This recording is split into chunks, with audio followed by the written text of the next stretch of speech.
In the modern world, two giants stand tall, shaping the global economy like never before: the United States and China. For decades, their relationship has defined international trade, investment, and growth. The U.S., a long-established economic powerhouse, and China, whose rapid rise has been nothing short of historic. Together, they account for over 40% of the world's economic output. What happens between them doesn't just stay between them. It sends ripples across the entire globe, affecting everything from the price of your smartphone to the jobs available in your town. Understanding their complex rivalry is key to understanding the world we live in today. To grasp how we got here, we need to rewind a few decades.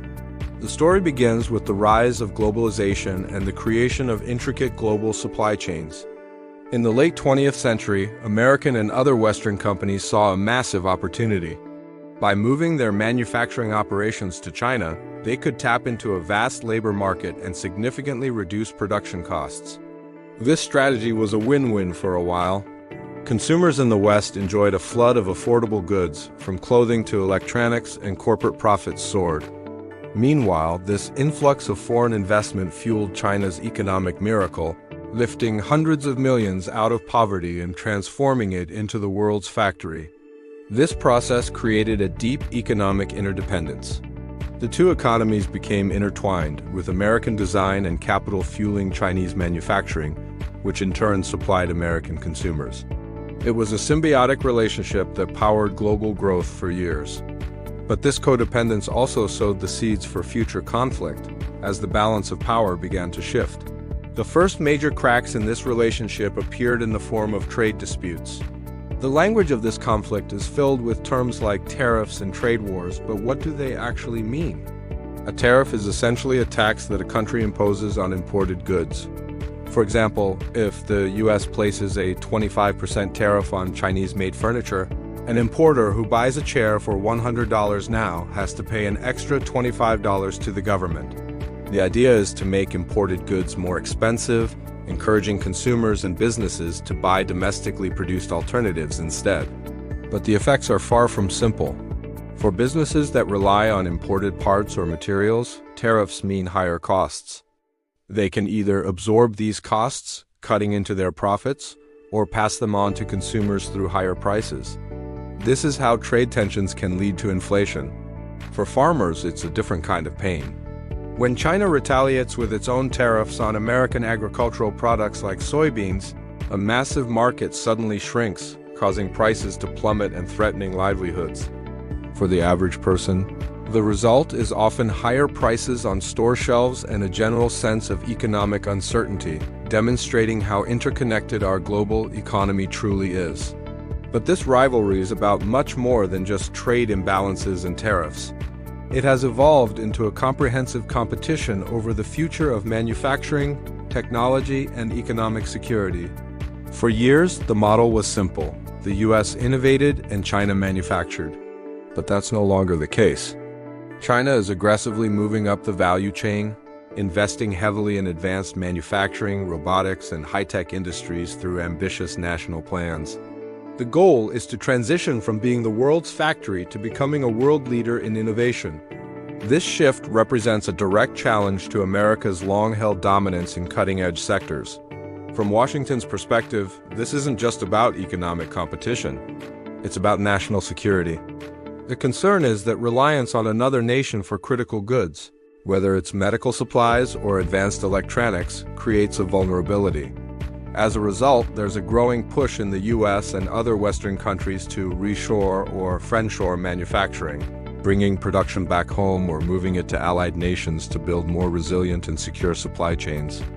At the very heart of this technological and economic struggle lies a tiny, yet immensely powerful component: the semiconductor.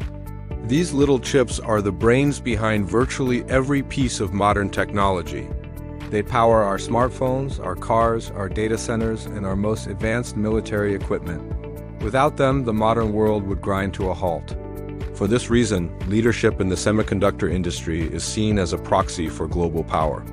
The United States has historically dominated the design of these advanced chips, but much of the actual manufacturing happens in Asia, particularly in Taiwan. Recognizing their own vulnerability, both the US and China are now pouring hundreds of billions of dollars into boosting their domestic semiconductor industries. For China, developing its own chip-making capabilities is a top national priority, essential for achieving technological self-sufficiency.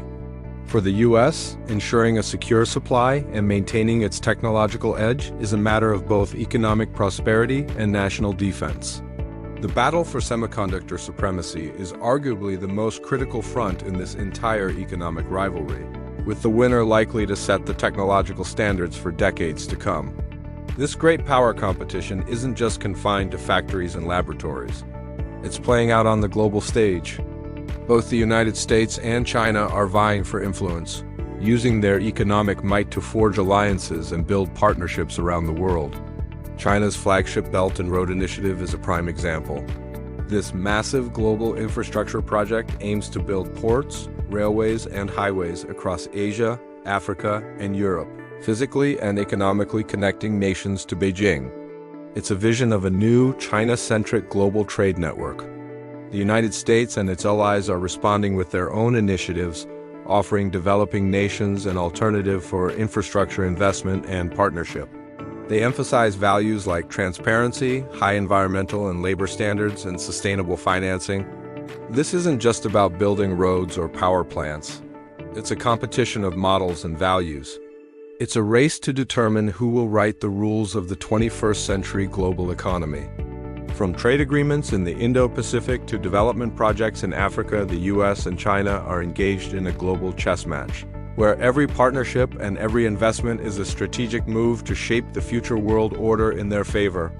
What we are witnessing is not a temporary dispute or a passing trade squabble that will soon be resolved. It is a fundamental, long-term restructuring of the global economic and political landscape.